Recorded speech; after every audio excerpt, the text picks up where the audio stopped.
Minggu ini kita belajar cara membersihkan pikiran. Baik, bismillah ya, kita mulai. Ya tentu saja bersih-bersih pikiran itu dengan asumsi isi pikiran kita itu mungkin sudah banyak yang kadaluarsa, yang out of date, yang kotor, yang ngeres, yang ruwet, yang bulet, dan lain sebagainya. Ayo bersih-bersih.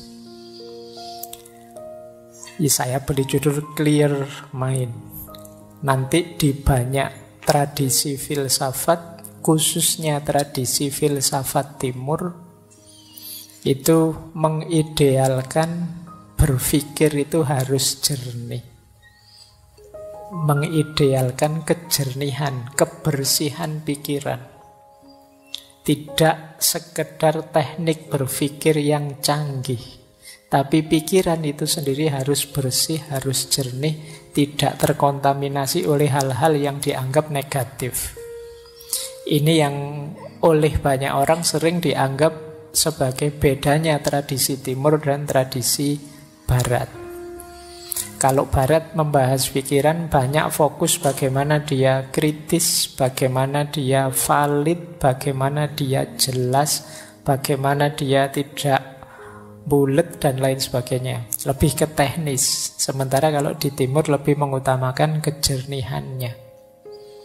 Nah, malam hari ini kita belajar menjernihkan pikiran. Tentu saja berarti agak dekat dengan gaya timur. Baik, kita mulai ya. Karena tadi saya bilang timur, ya kita kutip beberapa gagasan para filosof timur, tokoh-tokoh dari timur. Nah, saya awali dari quote saja dulu sebelum nanti ke teknis membersihkan pikiran kita.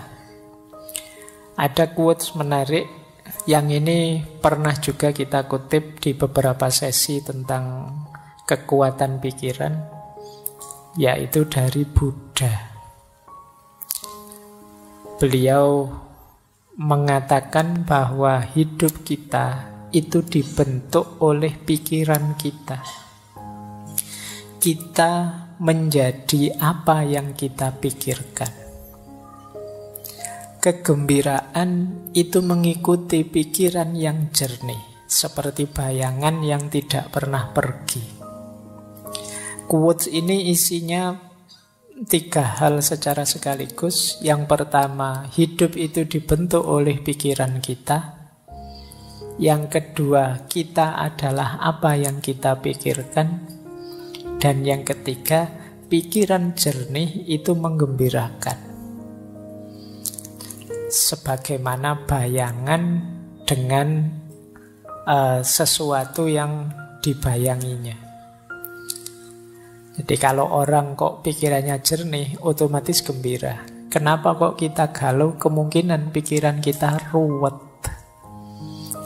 Jadi tidak karu-karuan, itu terus kita sedih. Tapi kalau pikiran kita jernih, oh yang salah ini, yang benar ini, oh yang cocok ini, yang tidak cocok ini. Kalau tegas jelas, itu kan kita senang, gembira, lega. Tapi kok masih banyak kerumitan-kerumitan, keruwetan-keruwetan, tidak jernih, itu biasanya kita masih galau.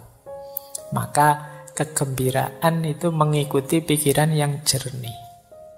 Dan diri kita itu dibentuk oleh pikiran kita. Kalau kalian menganggap, Pak, siapa sih saya ini? Saya ini orang rusak loh, Pak. Nah, kamu sendiri menganggap dirimu orang rusak. Itu kan berarti nanti ketika kamu menjalani hidupmu, kamu akan memposisikan dirimu sebagai orang yang rusak.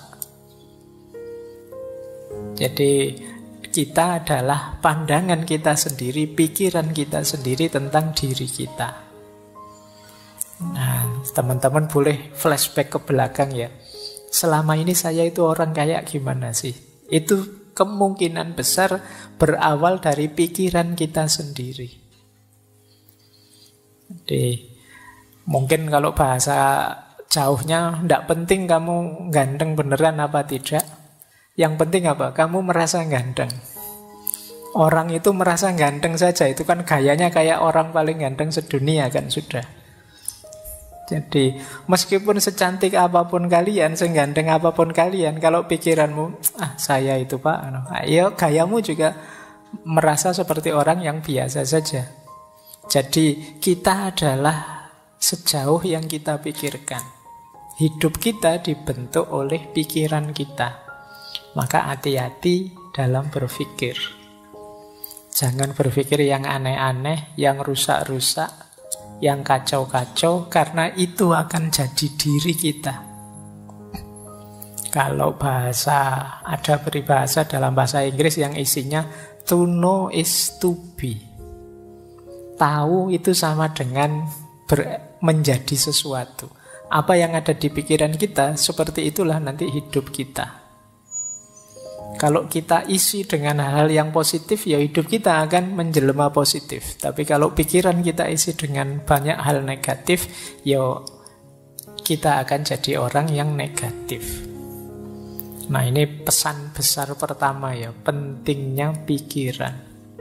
Makanya kata Imam Ghazali, pikiran itu pasukan kita yang paling kuat. Pikiran itu mungkin bukan penentu, tapi dia yang paling powerful, paling berpengaruh dalam hidup kita. Yang banyak menentukan hati. Tapi hati ini banyak disuplai informasinya oleh pikiran. Baik, coba ya bayangkan kalian ngaji tadi berangkat sambil membayangkan, wah nanti ngajinya mesti lama 2 jam.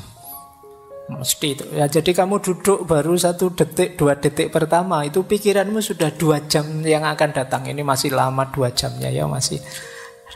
Jadi kamu belum ngalami saja, rasanya sudah lebih dari 2 jam kamu duduk di sini. Itu karena pikiran. Kayak puasa besok, itu kan biasanya ada itu yang ngitung-ngitung kapan Idul Fitrinya. 5 hari lagi Lebaran, 4 hari. Jadi Lebarannya rasanya sebenarnya masih belum datang, tapi seolah-olah itu conditioning pikirannya itu sekian hari lagi, sekian hari lagi. Itu pikiran.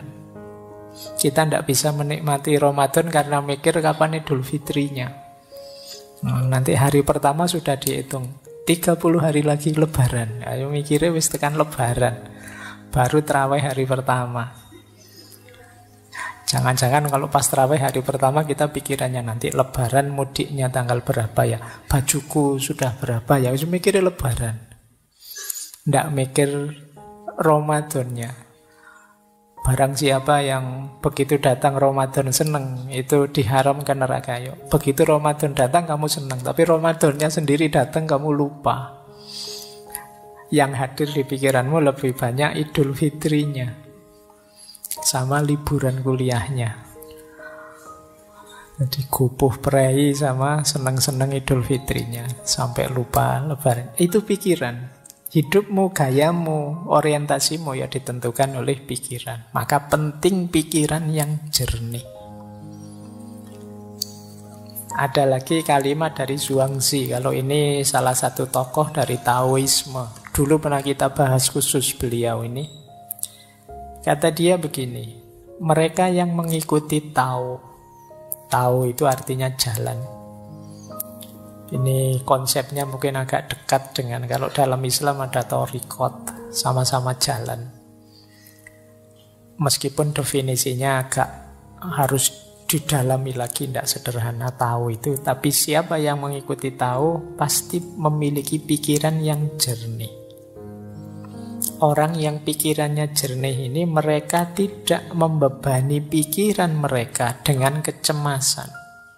Dan luwes, lentur, mudah menyesuaikan diri dengan kondisi eksternal. Ini cirinya orang yang pikirannya jernih. Orang yang mengikuti jalan pikirannya akan jernih. Kalau pikirannya jernih, dia ini mudah menyesuaikan dengan kondisi situasi di sekelilingnya dan tidak mudah cemas.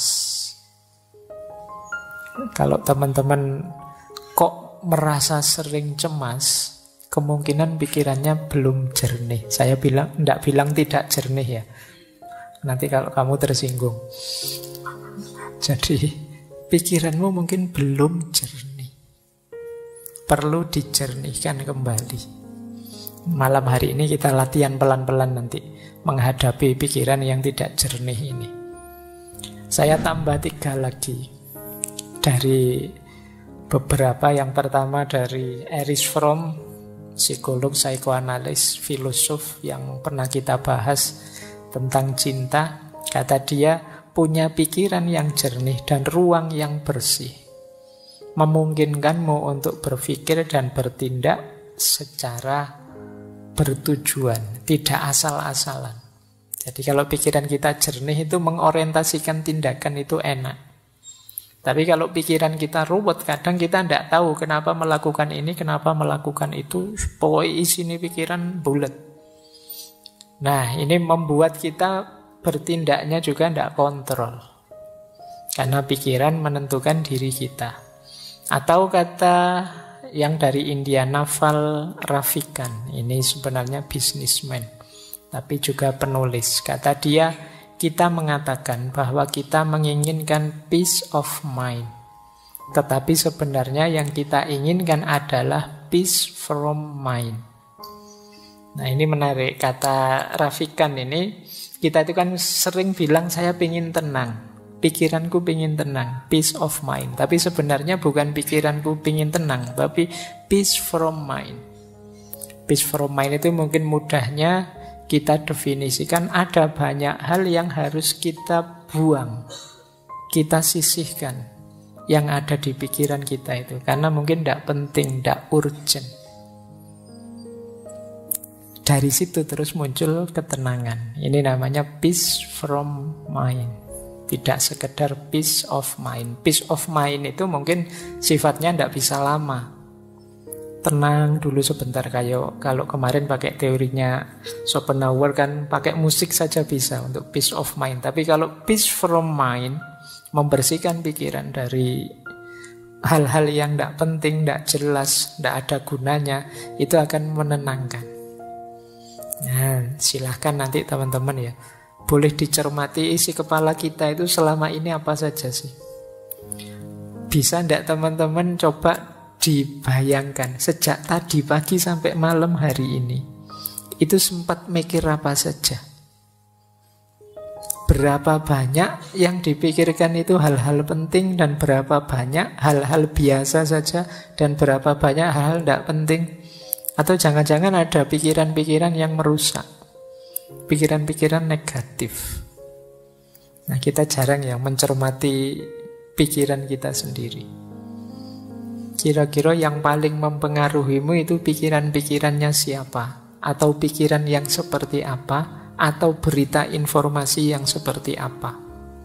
Terus kamu nilai, ini penting enggak sih? Ini ada gunanya enggak sih? Kayak filternya Socrates dulu itu.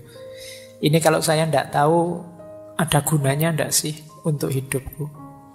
Terpengaruh enggak sih saya kalau saya enggak tahu ini? Coba ya nanti kamu cek lagi. Kalau masih bingung juga caranya gimana sih Pak? Wis kamu buka WA-mu sajalah. WA grup atau WA yang kamu sendiri. Itu kira-kira info-info di situ itu hal-hal penting. Atau ya, isinya iseng semua saja. Semuanya isinya share, komen, like, dan isinya bongso ngono-ngono kuwi. Semuanya copy paste.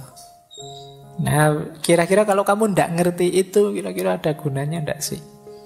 Kalau misalnya dicoba ya, coba kalau ndak usah kamu baca info-info di grup-grup WA-mu itu 1-2 hari saja, terus hari ketiga kamu buka, kamu ketinggalan informasi banyak ndak sih?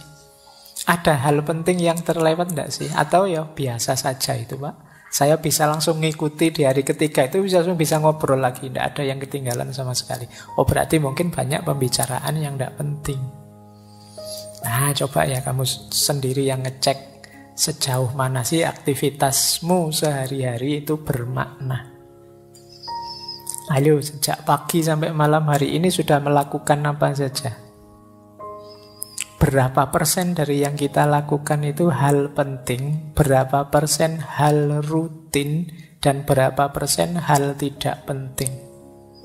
Nanti akan kelihatan siapa diri kita. Baik, saya lanjutkan. Ini yang terakhir ada pandangan dari Paulo Coelho. Ini penulis. Tulisannya banyak. Kata dia, santailah, biarkan pikiranmu menjadi kosong, dan kejutkan dirimu dengan harta karun yang mulai mengalir dari jiwamu. Jangan lupa, jiwa kita ini khazanah yang luar biasa. Kalau teman-teman mau membacanya. Nah, khazanah yang luar biasa ini sering terpendam, tidak muncul. Kenapa? Karena kita sibuk oleh hal-hal di luar diri. Sampah pikiran kita banyak sekali, luar biasa. Sehingga tidak bisa masuk lagi hal penting justru dari dalam diri kita sendiri. Maka kata Coelho, santailah, coba. Tidak usah mikir apa-apa, biarkan dirimu jernih. Nanti ada banyak hikmah yang mengalir dari jiwamu. Ada banyak wawasan-wawasan yang mungkin mengejutkanmu. Jadi makanya kalimatnya, kejutkan dirimu. Betapa luar biasanya dirimu, cuma kamu tidak sadar saja. Baik ya, ini sebenarnya memprovokasi kita untuk berpikir jernih. Ayolah, menjernihkan pikiran. Hari ini banyak distraksi yang membuat kepala kita ruwet. Jadi saya sering didatangi teman-teman muda, mahasiswa dan lain sebagainya yang itu mengkonsultasikan sesuatu yang sifatnya hanya overthinking. Jadi sekedar cari ruwet saja, yang tidak ada manfaat praktisnya, tidak ada manfaat idealis nilainya untuk hidup praktisnya. Nah ini tidak saya salahkan, ya tetap luar biasa, betapapun nambah wawasan, nambah ilmu itu bagus.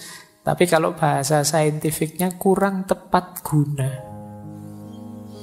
Jadi ya nambah ilmu oke saja, nambah wawasan oke saja. Tapi kalau bisa ya yang paling tepat guna, manfaat untuk meningkatkan kualitas dirimu dan kualitas hidupmu. Jadi jangan hanya dipilih, wah rasanya ini menarik Pak. Ya kalau menarik ya banyak hal menarik, luar biasa. Tapi itu manfaat enggak untuk hidupmu? Penting enggak untuk peningkatan kualitas dirimu? Nah, baik, ya mumpung masih muda. Jadi kalau timbunan wawasanmu itu sesuatu yang manfaat, baik untuk dirimu dan untuk lingkunganmu, ya insya Allah nanti kalian akan jadi orang yang hidup seperti dijanjikan Allah. Semakin nambah ilmunya, semakin tinggi derajatnya. Baik, bismillah, yuk kita mulai bersih-bersih. Ya, ini yang ada di pikiran kita, yang penting dibersihkan. Nanti pelan-pelan ya kita bersihkan satu-satu. Yang pertama, negative thinking. Yang kedua, overthinking. Yang overthinking nanti kita langsung shortcut saja bagian praktisnya karena kita sudah pernah membahas ini, meskipun digabung dulu dengan insecurity. Dan yang ketiga, dirty mind. Dirty mind itu pikiran yang kotor. Ya, biasanya kalau kalian buka kamus, dirty mind itu pikiran sing pikirannya itu arahnya ke situ-situ terus. Ya, situ-situ kalian ngerti lah ya, sudah balik semua kan ini. Saya tidak perlu menjelaskan detail, apalagi dikasih ilustrasi gambar kan tidak perlu. Kalian sudah ngerti, pikiranmu gambarnya sudah begitu semua. Ini pikiran kotor. Mungkin kalian gelisah, ini caranya piye ya menghapus ini. Begitu melihat terkenang-kenang terus. Video tahun berapa itu masih ada gambarnya di sini nempel. Bahkan kamu masih apal itu, kamu simpen di folder mana, tersembunyi di mana, itu hanya kamu yang tahu. Nah, ini berhubungan dengan pikiran kotor, dirty mind. Ya kalau pikiranmu tidak jernih, wong tadi hidupmu itu dibentuk oleh pikiranmu, jangan-jangan ya kamu profilmu tidak jauh-jauh dari situ. Kalau kacamata kotor, melihat apa saja di sekelilingmu, ya rasanya realitas sekelilingmu itu kotor. Jangan-jangan yang salah bukan realitasnya, tapi memang kacamatamu yang salah. Pikiranmu yang kotor. Sehingga rasanya melihat apa saja koyok-koyok sekeliling kita itu kotor. Nah, nanti kita lihat ya gimana caranya untuk membersihkan dirty mind. Malam hari ini kita agak panjang mungkin membahas negative thinking, karena betapapun over dan dirty itu ya bagian dari pikiran yang negatif. Bismillah, kita awali yang pertama, bersih-bersih pikiran negatif. Pokoknya mikirnya jelek-jelek terus. Pikiran negatif itu pikiran apapun yang terkait dengan kondisi emosi kita yang destruktif atau tidak menyenangkan. Mungkin berhubungan dengan kemarahan, kecemasan, depresi, pesimis. Pokoknya melihat apa-apa serba negatif. Jadi pikiran negatif itu lihat sisi buramnya sesuatu. Ini pikiran negatif. Lihat minuman gini aja, wah jangan-jangan ini diracun sama anak-anak ini. Jangan-jangan ada yang benci saya, ada yang... Ini pikiran negatif. Jadi mau melakukan apa saja yang diambil sisi buruknya. Ini hati-hati, karena kalau kita sudah habit pikiran negatif itu, yo apa saja kita persepsi sebagai negatif. Jangankan yang memang negatif, yang positif pun dilihat sisi negatifnya. Ada orang tidak ke masjid, wah ngaku muslim kok tidak ke masjid, dasar. Nanti ada orang ke masjid, alah itu pencitraan. Alah, susah. Ada orang baik dibilang pencitraan, nanti apalagi orangnya jahat beneran. Jadi pikirannya selalu negatif. Nah, negative thinking itu sebagian besar pikiran negatif itu banyak yang tentang diri kita sendiri. Misalnya, aku ini memang orang yang gagal kok. Aku ini memang orangnya mengecewakan kok. Nggak ada orang yang sayang padaku. Semuanya benci padaku. Semuanya ingin memanfaatkanku saja. Nah, ini pikiran-pikiran negatif. Nanti ada orang nolong kita, wah kamu merendahkan aku ya, emangnya aku nggak bisa sendiri. Tidak ada yang nolong marah-marah. Ini orang tidak ada yang punya empati, semua dasar. Sulit melawan orang yang pikirannya negatif. Dibantu dianggap merendahkan, tidak dibantu dianggap tidak peduli. Nah, ayo kita latihan. Banyak di sekeliling kita orang-orang yang berpikiran negatif. Cirinya apa pikiran negatif itu? Cirinya secara umum ada 4. Pikiran negatif itu otomatis yang pertama. Datang begitu saja. Kalau orang sudah berpikir negatif, ya tidak pakai diusahakan. Sebentar Pak, saya lihat sisi negatifnya, tidak begitu. Otomatis yang muncul itu negatif sudah. Ini sifatnya otomatis. Tidak secara sengaja dirancang untuk negatif, memang wataknya watak negatif. Jadi kalian mungkin ada yang sering berpikiran negatif, sadarilah bahwa itu munculnya sering otomatis saja. Mungkin karena sering kita lakukan, sering kita biasakan. Yang kedua, pikiran negatif itu distorted. Terdistorsi. Maksudnya terdistorsi itu kalau melihat sesuatu tidak utuh, hanya dilihat sisi jeleknya saja. Jadi, misalnya ngaji filsafat ini kan kurangnya juga banyak. Meskipun bagi banyak orang manfaatnya juga ada, tapi yang manfaat tidak dilihat, yang dilihat jeleknya saja. Mungkin ngaji kok selesainya jam 10 malam, itu pun ngomong sendiri Pak Faiznya tidak ada. Nah, itu memang jelek yang bagian itu. Kemudian ngaji kok tidak ada rekaman videonya, kalau direkam suara saja, saya sering dikritik itu. Biar saja lah, biar ada jeleknya untuk mancing yang pikirannya negatif. Jadi Kalau tidak begitu kan tidak terpancing, tidak kelihatan kalau pikiranmu negatif.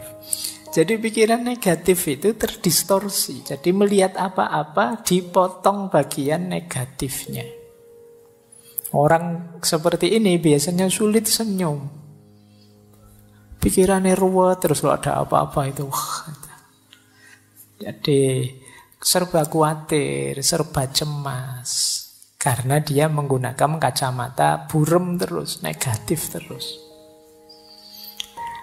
Yang ketiga, obstruktif. Obstruktif itu pikiran ini menghalangi kita untuk mencapai tujuan-tujuan tertentu.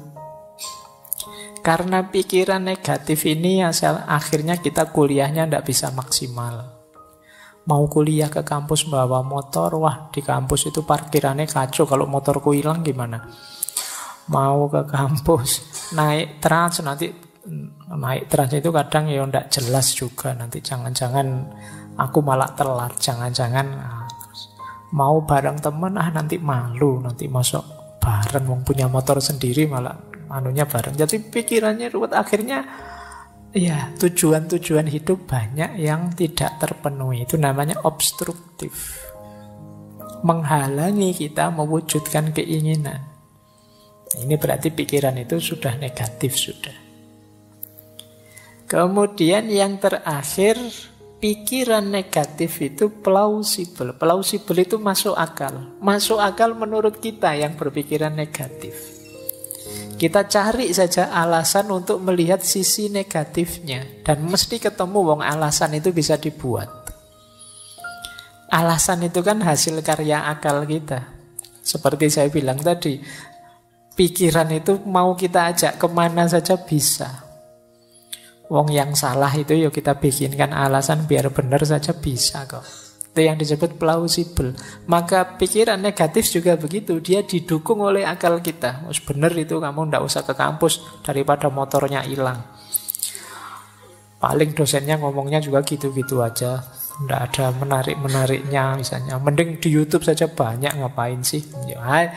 Dan justifikasinya mesti ada. Mbok kamu sampai terancam DO pun dia bisa, alah kuliah itu kan tidak nomor 1. Masa depan tidak ditentukan oleh kuliah, sudahlah. Plausible. Yang buruk, yang negatif, yang jelek bisa kita carikan argumen biar tetap bagus.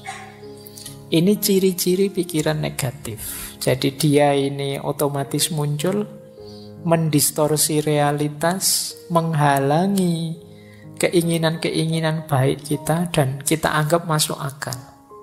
Padahal itu ya sebenarnya ya negatif. Jadi ayo ya dicari, kalau ada makhluk seperti ini dalam diri kita, ayo dibersihkan. Jadi kok tiba-tiba kita melihat negatifnya sesuatu, coba tanya, ini memang negatif saja atau ada positifnya sih? Oh, ada positifnya sih. Cuma tadi belum sempat saya baca, tapi menurut saya yang negatif juga perlu diperhatikan. Nah, kalau ini sudah mending, sudah melihat sesuatu lebih luas. Tidak sekedar melihat negatifnya saja.